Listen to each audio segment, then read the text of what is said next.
نحمده ونصلي على رسوله الكريم أما بعد فأعوذ بالله من الشيطان الرجيم بسم الله الرحمن الرحيم الحمد لله الذي هدانا لهذا وما كنا لنهتدي لولا أن هدانا الله رب اشرح لي صدري ويسر لي أمري واحلل عقدة من لساني يفقه قولي رب زدني علما بيسر ولا تعسر وتمم بالخير وبك نستعين يا فتاح اللهم فقهنا في الدين آمین یا رب العالمین۔ السلام علیکم ورحمۃ اللہ وبرکاتہ۔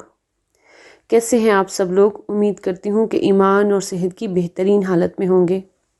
الحمدللہ، اپنی نیتوں کو خالص کرتے ہوئے اپنے رب تعالیٰ کا شکر ادا کرتے ہوئے کہ اس نے ہمیں یہاں تک پہنچا دیا، ہمیں توفیق دے دی، ہمیں چنے ہوئوں میں شامل کر لیا کہ ہم اس کے کلام کی زبان کو سیکھنے کی کوشش کرنے جا رہے ہیں۔ اللہ سے دعا ہے کہ وہ ہمیں اس پر استقامت بھی عطا فرمائے۔ الحمدللہ، ہم نے اپنی پچھلی تمام کلاسز میں جتنے بھی رولز پڑھے وہ تمام وہ رولز تھے جو لیسن نمبر 1 اور 2 میں آنے والے تھے، تو ہم وہ سب سیکھ چکے ہیں۔ انشاءاللہ اب لیسن نمبر 1 اور 2 کو کرنے میں ہمیں کوئی مشکل پیش نہیں آئے گی انشاءاللہ۔ تو اللہ کا نام لے کر ہم اپنا درس الاول شروع کرتے ہیں۔ آپ لوگ اپنی اپنی بکس اوپن کر لیجئے، اپنی کاپی اور پینسل بھی اپنے پاس رکھ لیجئے۔ درس الاول، پہلا درس، لیسن 1۔ اس کی ہیڈنگ دیکھیے کیا لکھی ہوئی ہے، ھذا۔ ھذا کیا ہے؟ ہم پڑھ چکے ہیں، یہ اسم الاشارہ ہے اور یہ للقریب ہے، قریب کے لیے آتا ہے۔ اور اس کے علاوہ یہ مؤنث کے لیے ہے یا مذکر کے لیے؟ جی بالکل، یہ مذکر کے لیے ہے۔ اچھا، یہ واحد کے لیے ہے یا جمع کے لیے؟ الحمدللہ، یہ واحد کے لیے ہے۔ تو ھذا کو دیکھ کر ہمیں 3 چیزوں کا فی الفور پتہ چل گیا۔ ایک تو یہ کہ یہ اسم ہے، اسم الاشارہ، پھر اس میں واحد ہے اور یہ للقریب ہے اور یہ مذکر کے لیے ہے۔ ٹھیک ہے جی۔ اچھا اب دیکھیں، جب میں پڑھ رہی ہوں تو میں ھذا بول رہی ہوں، یعنی کہ ہا کو بھی اسٹریچ کر کے پڑھ رہی ہوں، لمبا کر رہی ہوں، کھینچ رہی ہوں، جبکہ اس کے اوپر تو زبر لکھی ہوئی ہے۔ تو یہ لکھنے کا ایک اسلوب ہے۔ بیسیکلی جو ھذا ہے یہ اسٹریچ کر کے ہی ہا کو پڑھا جاتا ہے، ٹھیک ہے۔ اسی طرح ذالک، اس کے اوپر بھی آپ کو زبر ہی نظر آئے گی لیکن وہ بھی اسٹریچ کر کے پڑھا جاتا ہے۔ تو دیکھیں سب سے پہلے یہ کیا لکھا ہوا ہے، ھذا بیت، یہ ایک گھر ہے۔ اس کا میننگ ہے یہ ایک گھر ہے، ٹھیک ہے۔ ھذا مسجد، یہ ایک مسجد ہے۔ اچھا اب سوال پیدا ہوگا کہ ھذا تو یہ ہو گیا، بیتن گھر ہو گیا، تو اس میں ایک اور ہے کا میننگ کہاں سے آ گیا؟ تو اس کا جواب یہ ہے کہ جو ہے اور ہے عربی زبان میں اس کے لیے کوئی بھی خاص لفظ استعمال نہیں ہوتا۔ جب بھی ہم کوئی ایک جملہ بولتے ہیں جو کہ مکمل جملہ ہوتا ہے، جس میں بات پوری سمجھ میں آ جاتی ہے، تو اس میں ہے اور ہیں کا استعمال خود بخود ہو جاتا ہے، خود بخود ہی اس میں وہ شامل ہو جاتا ہے۔ رہی بات ایک کی، تو میں نے آپ کو سٹارٹ میں بتایا تھا کہ عربی میں واحد، تثنیہ یعنی کہ ڈبل، ڈیول، 2 کا عدد، اور جمع، یہ 3 طرح سے ہمیں اسم ملیں گے، ٹھیک ہے، جس میں کہ واحد ہوگا، پھر اس کا ڈیول ہوگا اور پھر اس کے بعد اس کی جمع ہوگی۔ واحد، تثنیہ یا تثنیہ کو مثنیٰ بھی کہا جاتا ہے، اور جمع۔